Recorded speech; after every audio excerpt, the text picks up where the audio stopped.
So what are you ducks doing up here? Huh? What are you ducks doing up here? You're a strange species. Oh shit. We almost had pigs out. Oops. That wouldn't have been good. So they were just bored last night. They walked down here this morning while I was feeding the cows. Come on. In you go. Let's go. Come on. There you go. Oh, you damn ducks. Come on, I ain't got all day to fart around with you. Oh, good God. Hell with you. Well, good Sunday afternoon. Trash bag goes in the buggy so that it can go to the farm. Key gets turned on, so we got power. The brakes are pushed so we can release the park brake, because when this thing is in park, you are not releasing that park brake unless you put your foot on the brake pedal just like a automobile. Well, I just got moving down the driveway here, and I came to the realization that I might need the four-wheel drive. So you flick that little guy there and you can see your front end is all locked in. So the reason why we do that is to help with maintaining a straight line on the ice, so that way we do not end up going sideways into a tree and getting hurt. We don't need that. We need to try and keep this thing on the road as much as possible. Even in four-wheel drive, it gets with it. This is a true four-wheel drive system too. It's not like the other carts out there that they offer, or they say they're four-wheel drive, but when you get the things stuck, it turns out that they are a three-wheel drive, because, well, you have locked in what you had thought. See, I'm sliding. I'm sliding. That was me pushing the brakes.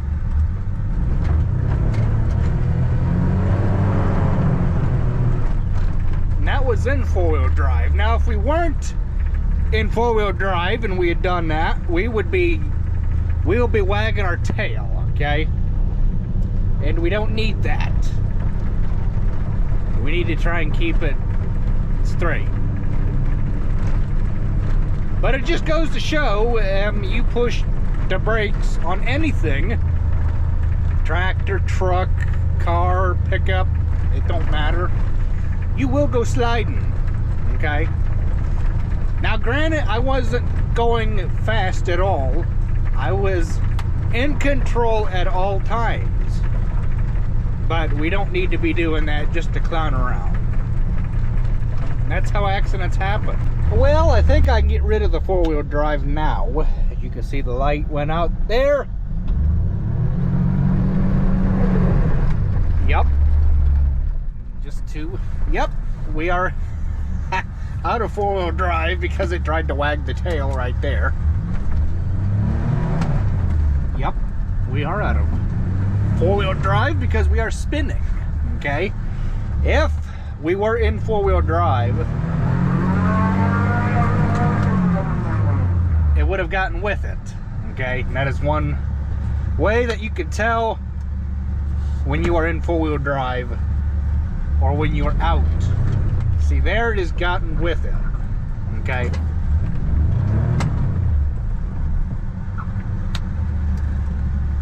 Take it out of four-wheel drive, and that's what you get, okay? sister would always say, you get what you get and you don't throw a fit. Come on. So, seeing as there is a gravel road here, asphalt grinding made road, a greater distance of that than there is ice, we don't need the four-wheel drive. Okay? Now, it's times like these when you come to the top of a hill or something and you, well, luckily for this one, it's not an ice-covered hill. Because if it was, I would be mucho into that fence in a heartbeat. Okay? That's when you just take things easy on the turns, and you just got to trust your instinct.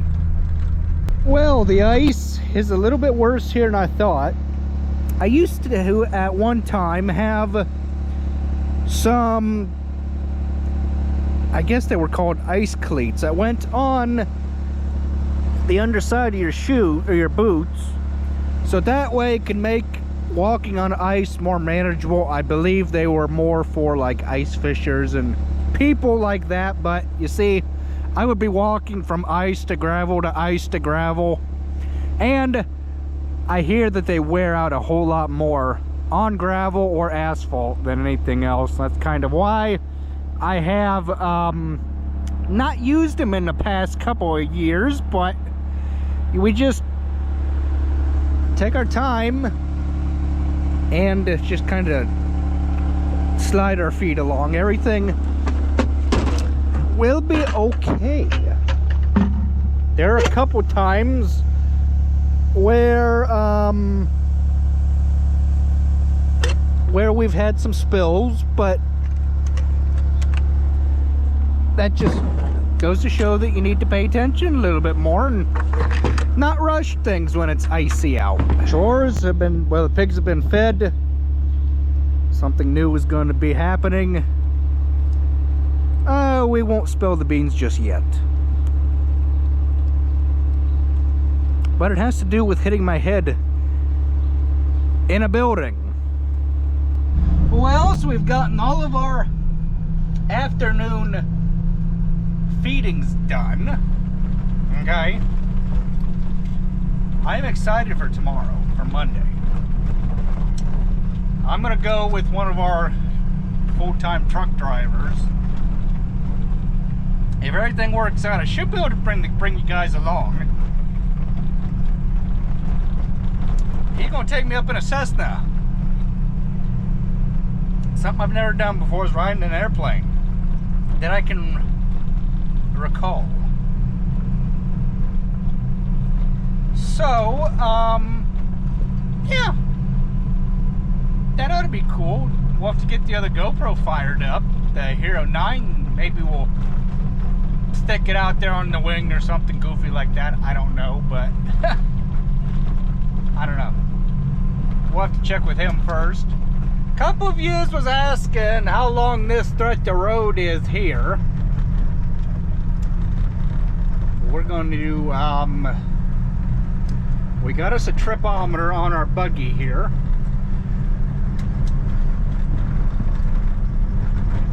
What we can do is, we've been asked how long the road is. Okay. It is exactly 1 mile in either direction. From here all the way over to the farm. From the farm all the way over to the house is exactly 1 mile. Okay. So I will be doing a test here in the future. We'll be using the tripometer, okay, to calculate our miles.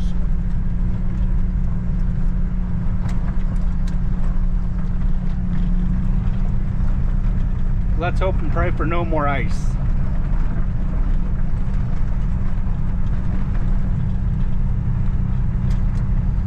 Naturally, I was going to do it in a separate video, but I might as well just go on ahead and do it now, because well, I got time before I need to be getting getting ready for church.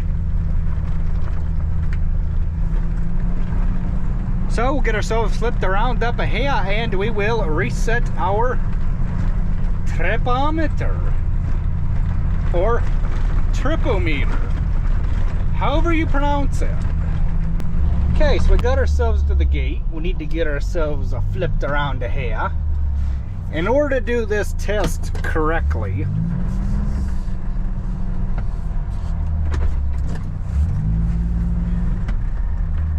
okay, I'm gonna put the thing in park because I think that's how you have to have her done.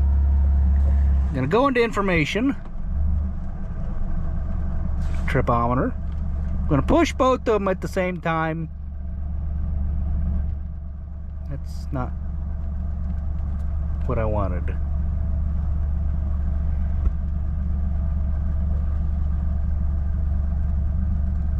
Ah, it cleared it. Okay, now we can commence with our test.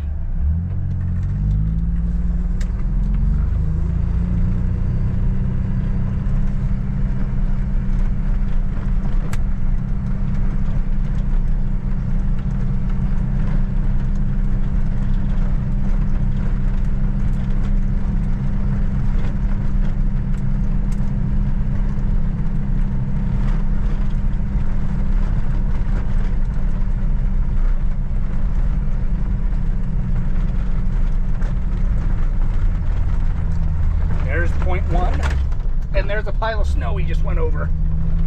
Oops. Oh well, it happens. So 0.1 mile distance was to the corner of where the fence is back there.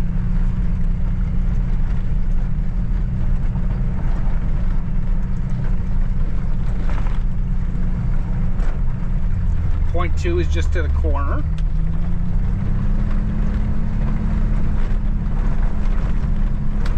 Turn the four-wheel drive on.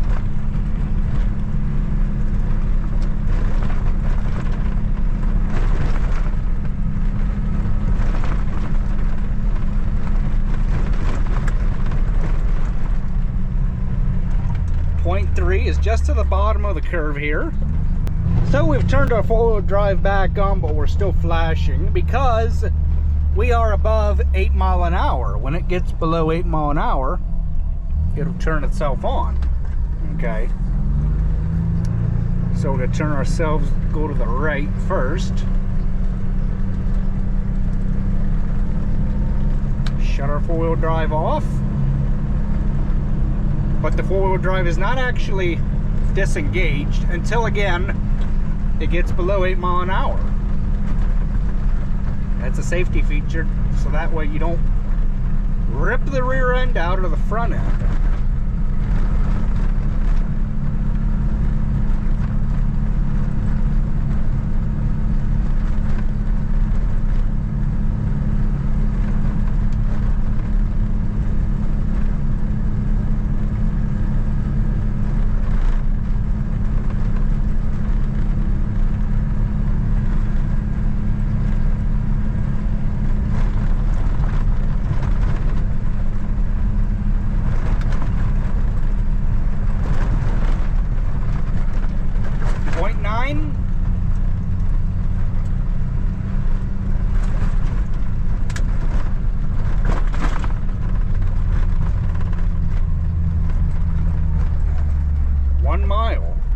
So it is 1 mile. Well, let's keep going. How far is it up to the shop, actually? Because now I'm curious.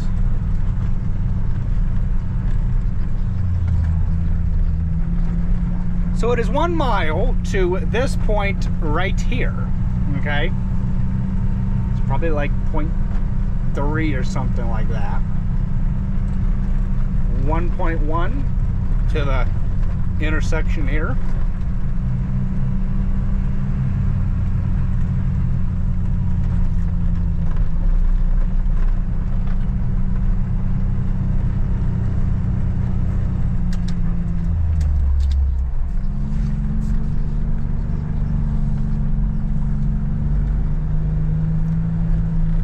So it is 1.1 mile from the gate over at home to right here. 1.2 mile.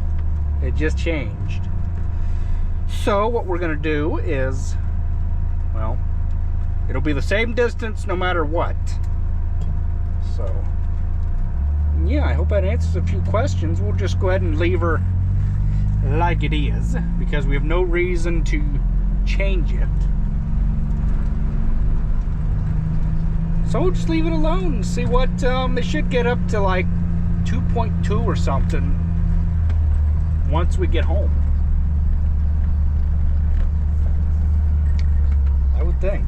And again, since I need four-wheel drive, I'm up way above the needed 8 mile an hour for it to engage four-wheel drive. All I had to do was just let off a pedal, and while I was cruising at 20 mile an hour, I knew that I would be needing four-wheel drive.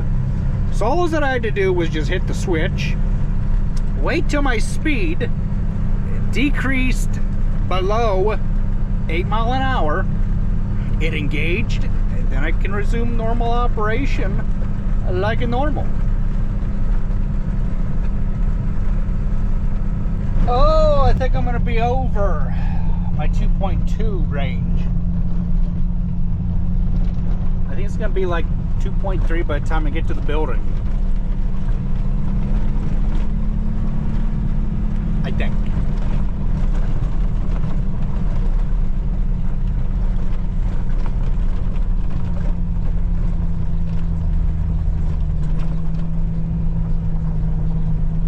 Yep.